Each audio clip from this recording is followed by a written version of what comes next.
Olá, amigos e amigas, sou Luiz Horácio, escritor e poeta, e tenho mais um recado importante para vocês. Antes, porém, eu gostaria de pedir que vocês compartilhem o meu canal, inscrevam, se não custa nada, dê um like caprichado, um joinha se gostou do vídeo, se não gostou, dê um like também. Sempre um like, não vai dar aquele negativo não, tá bom?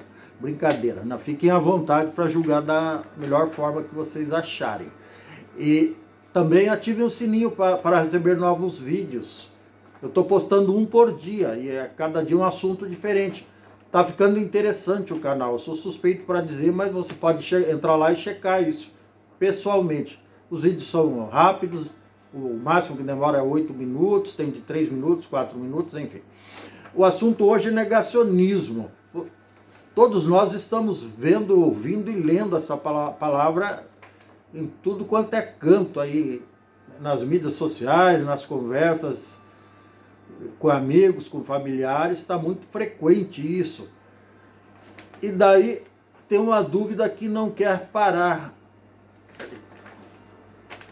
Digamos assim, vocês notaram que o cara que ocupa a presidência do Brasil, ele é uma pessoa confessadamente negacionista.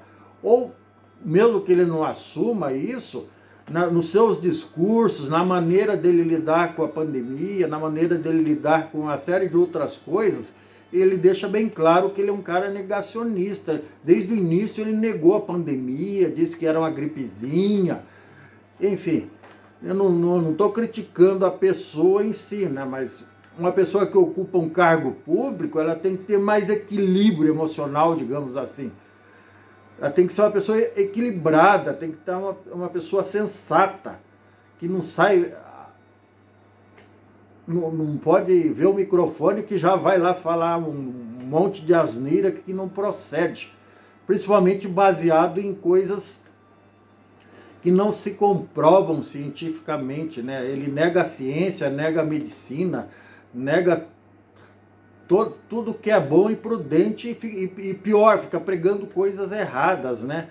Invocou com a tal de cloroquina e outros derivados aí, outros remédios, que ele não é médico, a formação dele não é essa. Aliás, o cara nem formação superior tem.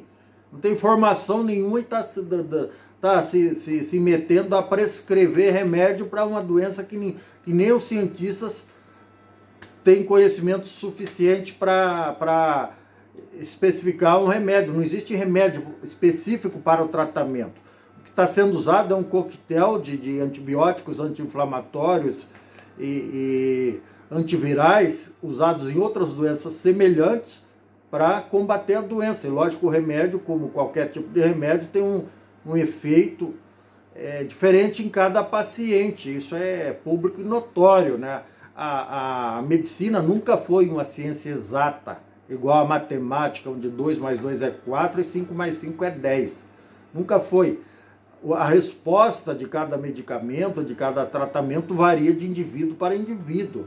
Até porque cada pessoa tem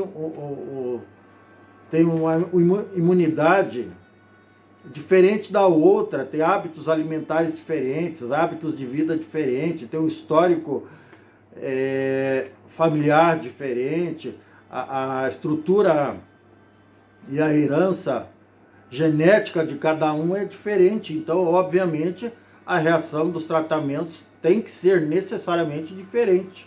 Não dá para ser igual. Dito isso, vamos voltar ao negacionismo. Então, o negacionismo, que vem do francês, que significa negationisme, que é quase a mesma pronúncia, é a escolha de negar a realidade como uma forma de escapar da verdade desconfortável. E a verdade é desconfortável para todos nós, no caso da pandemia, mas nós temos que ser fortes e aceitar que existe uma pandemia, isso é inegável, ela está assolando o mundo inteiro, ela não escolheu pessoas, não escolheu sexo, não escolheu raça, não escolheu orientação sexual, nem religião. Ninguém está mais protegido ou menos protegido da doença, todos corremos igualmente o risco, então todos nós temos a obrigação de nos cuidar. Não dá para simplesmente lavar as mãos e colocar na mão de uma força sobrenatural que está super atarefada, digamos assim, e não se cuidar, não ter higiene básica, participar de aglomerações como se não houvesse amanhã, porque o resultado está aí.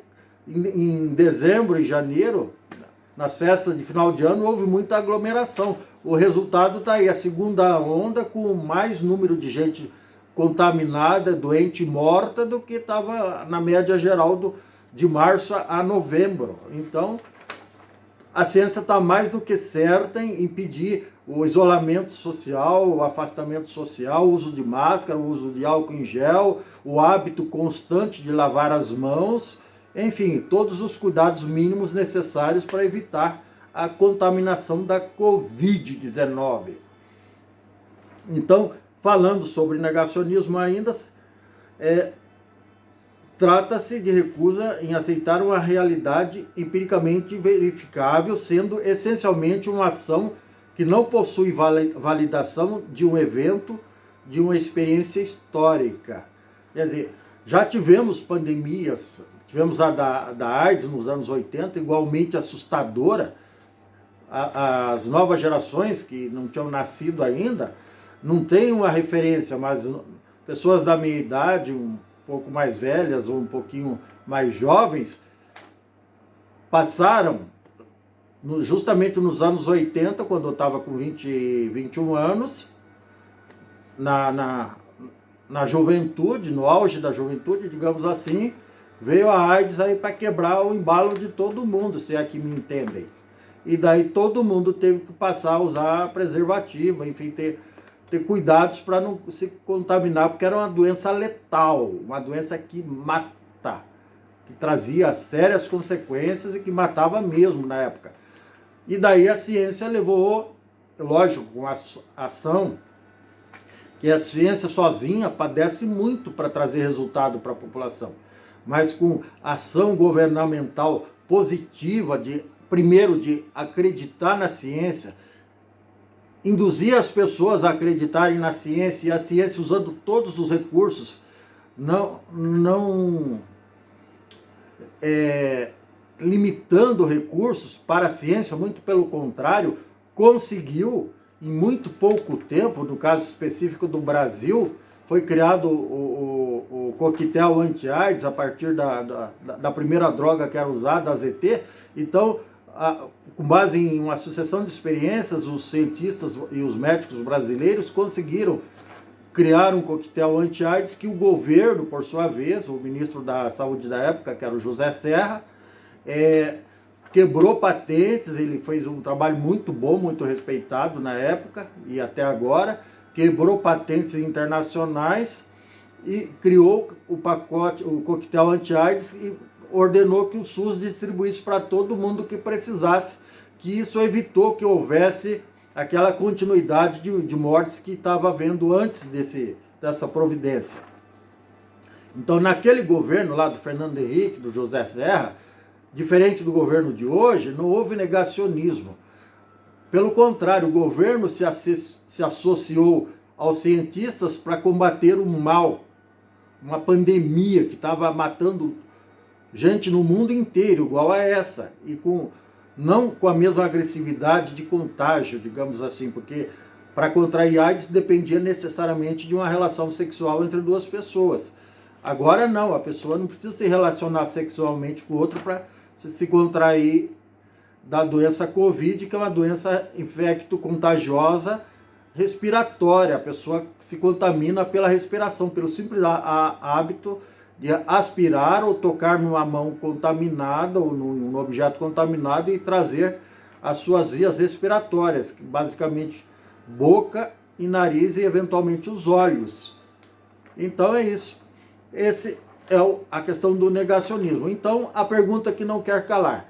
Considerando que um percentual significativo de pessoas são negacionistas, aí fica a pergunta: se o cara que ocupa a presidência do Brasil e o cara que ocupava, o tal de Donald Trump, que ocupava até o dia 22 de janeiro, lá nos Estados Unidos, que também era um negacionista, confesso, não é um negacionista, confesso, a pergunta que eu não tenho resposta ainda: Se esses dois caras, enquanto presidentes de duas nações importantes, influenciaram os negacionistas mundo afora, ou os negacionistas mundo afora que influenciaram eles. Se alguém tiver a resposta, por favor, habilite-se. Eu não sei. Por favor, me ajudem. Tá certo? Esse é o recado de hoje. Muito obrigado. Até o próximo vídeo. Um grande abraço e cuidem-se. Ainda não tem cura, tá?